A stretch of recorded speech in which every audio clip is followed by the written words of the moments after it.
Así que nuevamente recibimos al doctor Henry Albornoz. ¿Cómo estás? ¿Qué tal? Buenos días. Bienvenido. ¿Cómo estamos? ¿Cómo catalogarías el actual momento de la pandemia? Bueno, creo que tenemos, respecto a la pandemia, obviamente tenemos un aumento de los casos, que el aumento de los casos que tenemos con esta nueva estrategia de vigilancia, obviamente es un subregistro de los casos que tendríamos si mantuviéramos la estrategia anterior de vigilancia. Y este aumento de los casos, se viene amortiguando, porque si aumentó 100% de una semana a otra hace 3 semanas atrás, aumentó 50% y ahora aumenta un porcentaje bastante menor. O sea que ese aumento, si bien sigue ocurriendo, no es de la intensidad que fue hace algunas semanas atrás. Por otro lado... Perdón, Henry, pero también tenemos claro que al haber un subregistro, es decir, no se hacen todos los test que antes se hacían, y si tenemos síntomas, nos dicen hagan reposo 5 o 6 días, una semana, esos casos que pueden ser COVID, que capaz que en el 80% son COVID, no figuran en ninguna lista. Está bien, esa estrategia también ya estaba en curso desde final de abril. O sea, no es que haya habido un cambio en la estrategia. Si yo lo comparo con hasta el 17 de abril, que fue el momento en que se cambió la estrategia, podría pasar eso, pero del 17 de abril para acá, esta estrategia es más o menos la misma. Bien, perfecto. No ha repercutido sobre las internaciones en cuidados intensivos. Sí, lo que tenemos es más ocupación de personas que están cursando COVID en áreas de cuidados moderados, de internación general en los hospitales. Eso se da por una mezcla de cosas, porque la mayor circulación en la comunidad hace que las personas cuando vengan al hospital también estén cursando COVID, vengan por COVID o vengan por otra patología, y a su vez en esta, circulación comunitaria intensa, las personas también adquieren COVID, no solo fuera del hospital, sino también dentro del hospital, y eso es una de las cosas que nos está volviendo a pasar en cierta medida. El doctor Galeana creo que decía la otro día que por cada caso confirmado de COVID se estima que hay 5 o 6 más. Esa cifra es la que tú también... Y es probable, sí, es probable. Está calculado a veces que en los picos de ocurrencia de fenómenos epidémicos de estos, quizás el registro es en el entorno de 1 a 10. O sea, por cada uno que tú registras pueden llevar a haber 10. O sea que eso no se puede estar pasando perfectamente. También han aumentado los casos de gripes, de resfríos. Entonces lleva a la confusión. O sea, yo que pasé con resfrío toda la semana pasada y ahora hasta tengo algo de tos, yo no sé si tuve COVID o no. Bien, sí, eso nos está pasando porque cuando tuvimos la última ola en enero y febrero, prácticamente todos los cuadros respiratorios que tú tenías eran COVID. Claro, estábamos en verano. Exacto. Eso cambió de abril para acá porque entraron a circular los otros virus respiratorios. Particularmente tenemos una circulación un poco anticipada y relativamente intensa a la estacionalidad habitual del virus de la gripe, del virus influenza. Estamos teniendo en este momento una actividad de influenza que está adelantada respecto a lo que es la actividad habitual. Nosotros tenemos nuestro pico de circulación de influenza habitualmente fin de junio, primera quincena de julio, y el inicio de actividad del virus de influenza habitualmente es de la segunda quincena de mayo para adelante. Estamos teniendo influenza desde marzo. Claro, no teníamos estas temperaturas a esta altura del año en otros años anteriores. Sí, eso ha pasado, que otros años de adelantamiento del frío o del invierno, particularmente en el 2017 nos pasó, tuvimos una intensa circulación de gripe desde abril para adelante. Sin embargo, el otoño no fue muy frío. No. Por eso, este aumento de circulación de gripe parece no estar explicado por el fenómeno de las temperaturas. Y hoy tengo más chance, perdóname Daniel, hoy tengo más chance de creerme que tengo COVID o tengo gripe. ¿Cómo puedo diferenciarlo? No. Clínicamente es muy difícil de diferenciar. El cuadro puede ser perfectamente... O sea que yo pude haber tenido COVID la semana pasada. Sí, perfectamente. El cuadro se puede superponer completamente. Por eso es importante para las personas que tienen riesgo y que yo tengo la posibilidad de hacer algún tratamiento específico para gripe o para COVID en los grupos de alto riesgo, distinguir qué es lo que la persona cursa. Bueno, Y ahora, de hecho, ahora, sí, perdóname, ahora que estamos hablando de esto, ¿qué es lo que las diferencia en el sentido del post? O sea, ¿por qué no tenemos que tomarlo como una gripe y nos debería preocupar más el COVID que la gripe? bueno, Porque mata la gripe también, ¿eh? no, sin duda, la gripe es una enfermedad grave, particularmente en los Y adultos y mayores y en las además, personas con Henry, comorbilidades. No sé Déjame si que pasa. conteste. Es lo mismo. Ah, bueno. Muy poca gente tiene gripe de verdad. Pues confunden otra confusión más, el resfrío con la gripe, ¿no? Que es otra confusión que se da. Sí. Una gripe en serio te deja postrado en la cama hecho pomada. Sí, la intensidad del cuadro viral y de los síntomas de la gripe es en general mayor que la de otros virus respiratorios. Claro. Eso es así. La pregunta tuya era... ¿Por qué no deberíamos tomar el COVID como otra enfermedad respiratoria más y lo seguimos contando y nos seguimos preocupando? ¿Cuáles son las diferencias en el después? Bien, creo que hay una diferencia es el después, sin duda. La COVID-19 ha quedado claro que en un porcentaje que no es menor de las personas deja síntomas duraderos y podría llegar a ser al 20% inclusive de todos los que adquieren COVID y cursan la enfermedad sintomática, que les quedan síntomas que los pueden arrastrar por unos meses e inclusive por un año o inclusive más. Que no pasa con la gripe, ¿no? Y eso no pasa con la gripe. O sea que no está bueno tener COVID. ¿Te Claro. acordás que en un momento No. decía, Es qué lo bueno? mismo.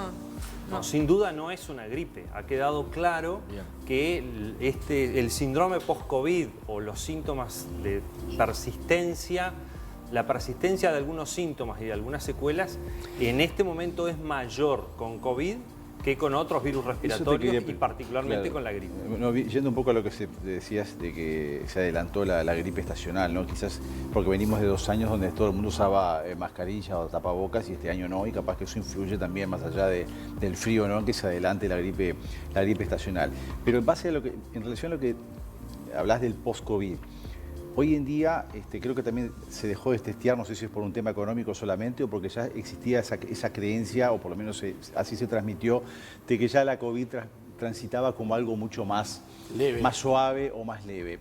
Cuando hablas de este porcentaje post-COVID, ¿lo haces referencia específicamente a personas que tuvieron una COVID realmente complicada o, no sé, capaz que un compañero como Jaime que estuvo resfriado un poco de tos y dice yo no sé si tuve COVID o no? O sea, porque No, en el entorno todo, del o sea, 20%, 20% en general, no en importa la general. sintomatología que hayas cursado. Para los Bien. que tuvieron un COVID moderado o grave, que estuvieron internados, los síntomas post-COVID son mucho más, la proporción es mucho Mayor. mayor. Y duraderos. 40% o más. Y de hecho, a 2 años, un estudio que se publicó recientemente, más del 40% mantenía síntomas. Como el olfato, el gusto, Exactamente. esas cosas. Lo bueno de ese estudio es que a 2 años, 9 de cada 10 se habían reintegrado a sus actividades habituales, laborales o lo que fuera. Y para quienes, por Pero ejemplo, un dicen, bueno, 10% no. quienes dicen yo tengo 2, 3, 4 dosis y cursé una COVID con ni la sentí, un resfrío, ¿qué pasa con ese grupo de personas en cuanto al post-COVID? Bueno, la evidencia parece ir en la línea de que el que tiene una vacunación completa y si tiene los refuerzos posteriores, los síntomas post-COVID son menos duraderos y de menor intensidad. Por Pero eso puede yo tenerlos igual. Puede tenerlos Bien. igual, pero la frecuencia es mucho menor y la Ahí está. intensidad también Está bien. mucho menor. Perfecto. Henry, yo tengo las 4 vacunas, ¿no? Entonces, mi pregunta es, la gente que lo pudo haber pasado para confirmar si lo tuvo o no lo tuvo, porque quizás algunos ni siquiera se resfriaron, ni siquiera tuvieron tos, ni siquiera se cansaron, ni se enteraron. ¿Conviene que se hagan algún tipo de análisis para saber si tuvieron, es decir, si tienen los anticuerpos y saber si tuvieron o no tiene sentido? No, no tiene mucho sentido porque además los anticuerpos que habitualmente se hacen, los que están mayoritariamente disponibles, lo que miden son anticuerpos contra la proteína S, contra la proteína de la espícula, que es la misma proteína que te dan cuando, digamos, la vacuna y contra la cual tú formás anticuerpos con la vacuna. Entonces, no es posible saber si esos anticuerpos son Bien, por está vacuna claro. O la enfermedad. o la enfermedad. Habría que medir otros anticuerpos que no están fácilmente disponibles. ¿Sería razonable en función de que se vienen los fríos, que el invierno se adelantó y puede llegar a ser más largo? Capaz que no, pero volver a cambiar la forma de testeo. Bueno, es una posibilidad. Yo creo que vamos a tener un invierno con mucha actividad de infecciones respiratorias. En parte por lo que tú decías, venimos de 2 años donde prácticamente no hubo circulación de otros virus respiratorios que no haya sido COVID, particularmente gripe. Entonces, y de hecho este anticipo de la gripe en su circulación puede ser en cierta medida una alerta de que podemos tener un invierno con alta circulación de virus respiratorios, particularmente de gripe. Eso no está pasando solo en Uruguay, está pasando en el Cono Sur, le está pasando a Chile, le está pasando a Brasil. O sea que me parece que hay que estar alerta sobre cómo se va a comportar la gripe en este momento. Más allá de la obligatoriedad o no, porque a veces todos nos regimos según, parecemos corderitos, ¿no? Según lo que a donde nos lleve y nos diga lo que tenemos que hacer. ¿Sería una actitud responsable y en base a lo que estás diciendo que la gente mayormente utilice tapabocas y sobre todo en algunos lugares? Sí, yo creo que más sí. Más allá de que te Hasta por la gripe lo común. que te lo exijan o no, ¿no? Sí, independientemente de lo que se considere obligatorio o altamente recomendado, me parece que el uso de mascarillas en el contexto invernal, en los espacios cerrados o en los espacios con aglomeración de muchas personas y mal ventilados, sigue siendo saludable, para decirlo de esa manera. Particularmente para las personas que tienen más riesgo de adquirir cualquiera de estos virus y cursar una forma grave. Entonces, para los adultos mayores, para las personas con comorbilidades, para las personas que tienen algún grado de alteración en la funcionalidad del sistema inmunitario, para esas personas particularmente la recomendación es mucho más fuerte. El transporte público, por ejemplo, no se exige. O sea, no se exige en ningún lado. Y también, en ningún lado. Pero transporte público es un lugar Dani, que tendría que usarse la también mascarilla. a los contactos, porque acá nos llega un mensaje, por ejemplo, de María, que fue un contacto y asintomática, no la quisieron hisopar, compraron a la farmacia el antígeno, se hizo toda la familia con COVID. Pero también, si sos contacto y no te hisopan, por lo menos también tener las medidas de seguridad porque puede ser un posible contagio. Perfectamente, eso es así. Si tú sabes que tenés un familiar, un conviviente claro. que está cursando COVID o está cursando un cuadro respiratorio, tú lo podés cursar con síntomas o sin síntomas. En ese contexto, el uso de mascarilla es muy eficiente por la persona que está cursando la enfermedad para dispersar. Entonces, si tú tenés ese contacto y vas a entornos donde podés transmitir, es recomendable que uses la mascarilla. Henry, para terminar, ¿en tu agenda como médico está el virus del mono? No está en este momento con una alta prioridad para Uruguay, pero sí es una alerta en el mundo, ¿no? Van más de 400 casos comunicados, un conjunto de países relativamente importante. Uno no espera la capacidad de dispersión y de generar una pandemia como los virus respiratorios. Porque no es tan transmisible. Es transmisible, pero no tanto, bastante menos. Se claro. requiere un contacto mucho más estrecho, mucho más cercano, probablemente también mantenido. Pero es una zoonosis, es un virus que inicialmente era de los animales y tenía capacidad de transmitirse al humano. Eso ya lo sabemos de hace muchos años. Lo que hay es un cambio en el comportamiento, en la capacidad de transmisibilidad, particularmente en algunos entornos de contacto muy cercano. Lo único que podemos hacer es cuidarnos en el caso de viajar.